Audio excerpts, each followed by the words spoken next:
facile. Ce n'est pas facile. Faut pas blaguer, c'est pas facile. Pas du tout facile, mes frères. L'Europe, c'est pas facile. Ouais. Faut pas blaguer.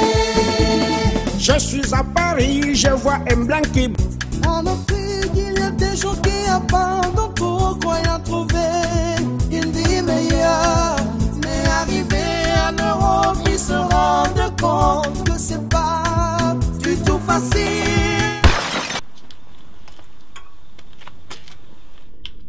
Salut tout le monde, je suis l'artiste Ndemanou. Je suis dans l'émission Confidence de Fingon Tralala et je vous raconte mon histoire tout à l'heure. Je vous aime, à tout à l'heure, bisous.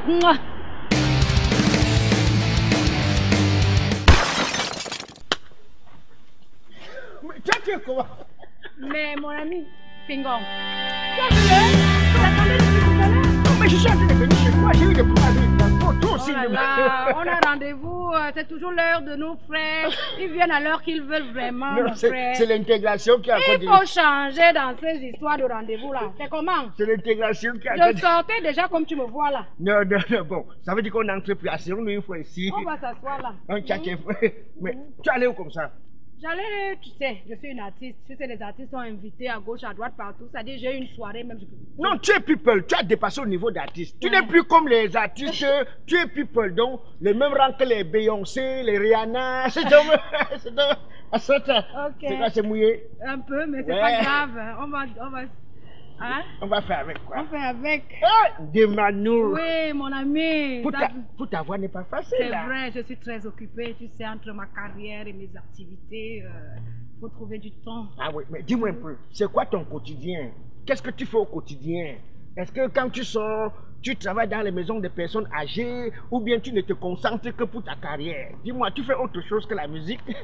Honnêtement, aujourd'hui, je suis plus concentrée sur ma carrière parce que, bon, le quotidien, j'ai déjà un peu établi une petite affaire au niveau de Douala qui me permet de vivre. Donc, je sortais là justement pour une soirée artistique avec des collègues musiciens, en fait.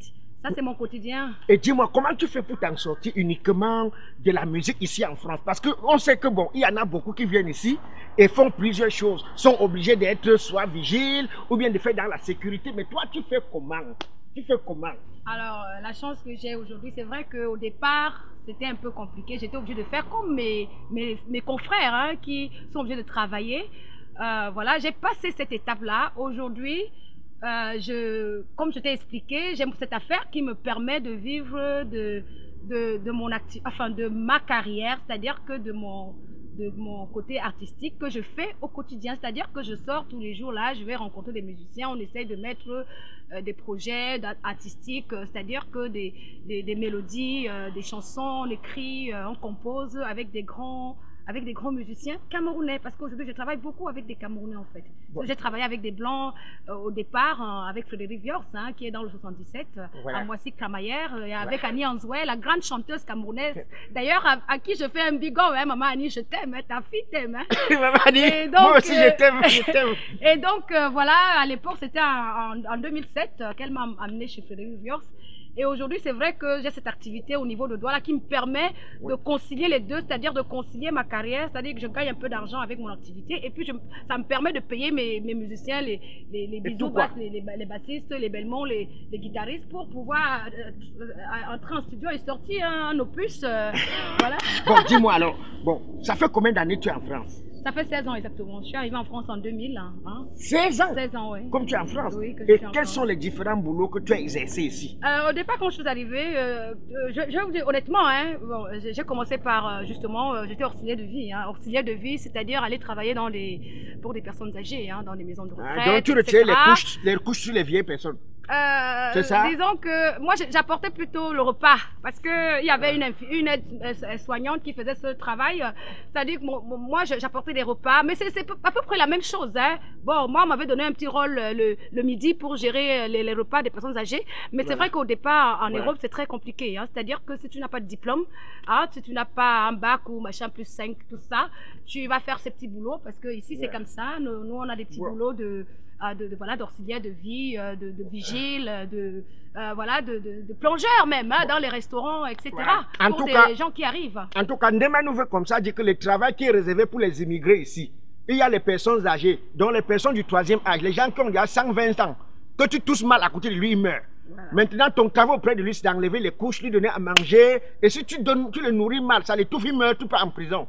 Et maintenant, si ce n'est pas ça, tu vas être vigile, tu vas faire dans la sécurité. En effet, c'est ce que le blanc a refusé de faire ici. Ce n'est que les immigrés qui font ça. Donc, c'est ce qu'elle a fait. Et c'est vrai. Et ça fait combien d'années que tu as arrêté?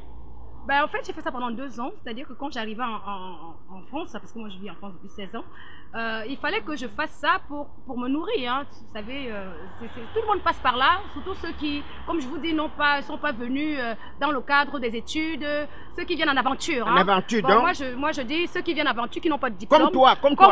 Comme moi, par exemple, sachez donc que en France, c'est pas évident. C'est-à-dire que si vous n'avez pas de diplôme, vous serez obligé de faire ce petit boulot, parce que c'est ce qui est réservé à notre communauté, quoi. C'est-à-dire qu'aux Africains en général, que tu sois camerounaise ou ivoirienne ou je sais pas, du Nigeria, etc.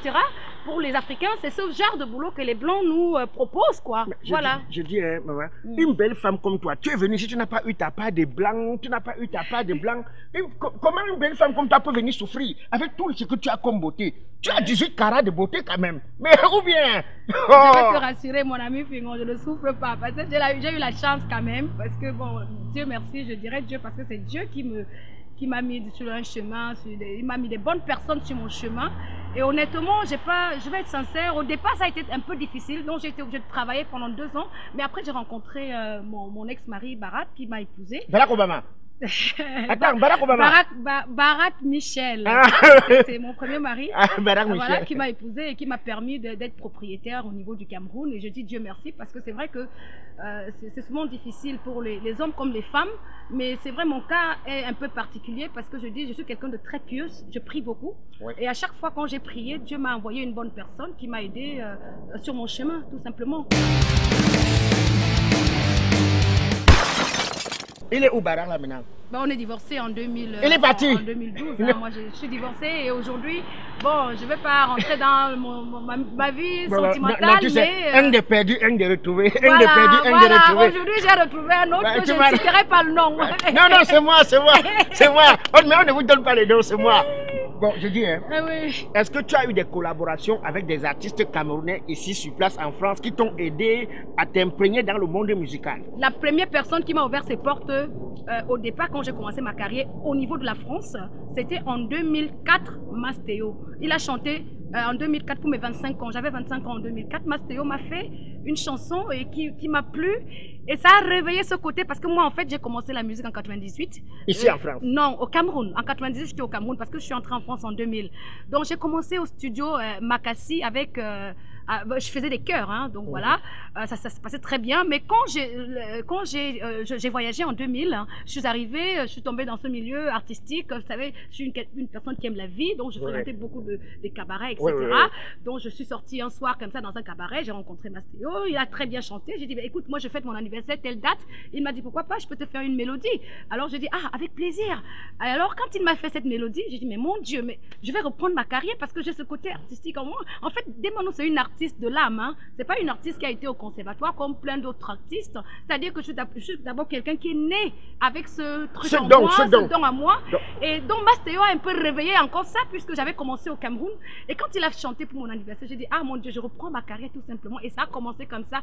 Une année après, j'ai rencontré Maman Annie Anzoué à travers Hervé Guifo, qui est réalisateur de Par Ignorance. Il a même eu le prix avec la Banque de l'Afrique, des États de l'Afrique à Yaoundé, qui m'a présenté à Maman Annie, avec qui on a fait l'album Feeling, et Frédéric Viors.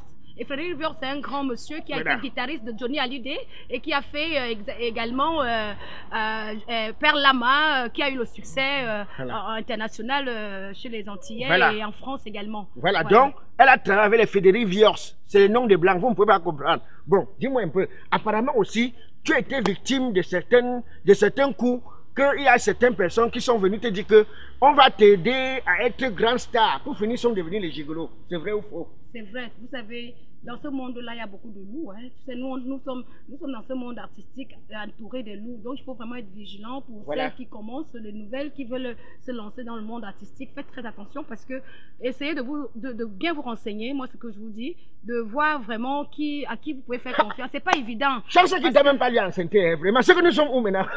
C'est-à-dire que franchement, il y a beaucoup de loups. Faites attention, les jeunes artistes là qui aiment la musique, qui veulent se lancer. Et t'as laissé les séquelles? Bah, disons que moi c'est vrai qu'au départ, je suis quelqu'un qui est vrai, hein, c'est-à-dire quand je suis avec une personne, je suis sincère. Bon, moi, j'ai voulu aider, j'ai donné, ce que j'ai donné, je me suis rendu compte que l'amour que je donnais, c'était pas ce que je recevais. Qui voulait profiter de toi. Voilà, ben il m'a même profité puisqu'il m'ont volé beaucoup d'argent, mais bon, je dirais pas ça comme ça parce que bon, c'est le passé, hein. Aujourd'hui, j'ai pardonné tout le monde, je suis en relation avec tous ces gens-là, et puis on se voit, on boit un verre, et puis la vie continue. Vous savez, il faut pas être rancunier. Non, tu as raison.